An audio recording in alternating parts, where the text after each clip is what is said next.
बड' लेटेस्ट आपडेटआव बयखौबो बरायबाय। दिनैनि रादाबखौ फरायदों आं प्रमद खाख्लारि। गिबि निउस दङ। लकसभानि बारग' एमपि सानसुमा खुंगुर बैसोमुथियारिया केस गेलेनांसिगोन नामा?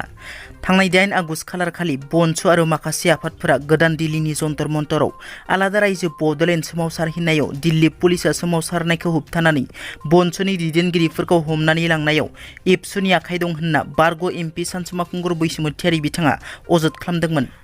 बेबादि एबसुनि हेंथायै नंखाय अजद खालामनायखौ नलबारि जिल्ला एबसुआ गोख्रों रावजों सोंखारियो आरो सानसुमा खुंगुर बैसोमुथियारिखौ 7 साननि गेजेराव बिनि फोरमानखौ होनो दाबि दिखाङो आरो जुदि फोरमान होनो हाया अब्ला डिफेमेशन केसनि मोगा-मोगि जानो थाखाय थियारि जानो खावलायो। भारतआ थाबैनो माखासे चाइनिज स्मार्टफनफोरखौ बेन खालामनो हासिगौ।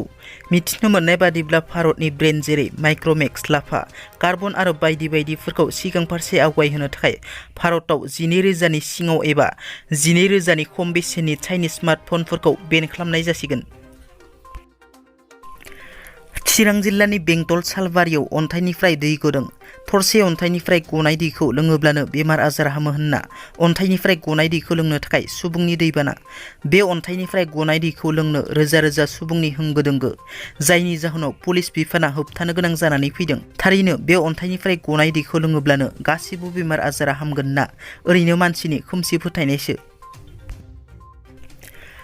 फेसबुकआव बिटिआरनि गाहाय प्रमद बर'नि सायाव क'क्राझार जिल्ला पाटगाव उदालगुरि गामिनि फ्रान्सिस बरग'यारिया जेंना गोनां कमेन्ट होनायनि जाहोनाव क'क्राझार पुलिसा हमनायनि उनाव पुलिसा जोबथेसालियाव हरसिगोन होनना मिथिनो मोननाय जादों। बुंथिनो गोनांदि फ्रान्सिस बरग'यारिया बिटिआरनि गाहाय प्रमद बर'खौ गावथारगोन होनना फेसबुकआव कमेन्ट होदोंमोन।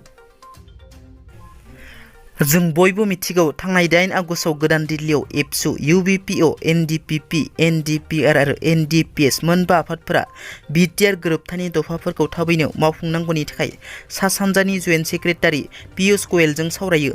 बे भारत सरकारजों सावरायलायनाय सा 12 थान्दैनि गेजेराव बारग' एनडिपिनि रिप्रेजेन्टेटिभ हिसाबै बारग' एनडिपि बिरिमिनलां बिथाङाबो बाहागो लादोंमोन।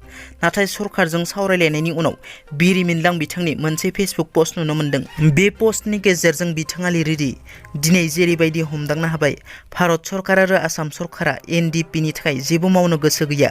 बिनिखायनो गासिबो एनडिपिनि लिडारफोरखौ थाबैनो ज' जानो खावलायो बिथाङा आरो फैबाय थानाय समनि जानो गोनां गुवारै सावरायनाय मिथिङाव एनडिपिनि दैदेनगिरिफ्रा ज' जानानै सरकारखौ गोख्रोङै नारसिनाब्ला खैफोद दं, मानोना समा नेबाय थाया होनना। दिनैनि रादाबा एसेनोसै। नोंथांमोना जुदि आंनि चेनेलखौ दासिमबो साबस्क्राइब खालामाखै, अन्नानै साबस्क्राइब खालाम। गोजोन्थों।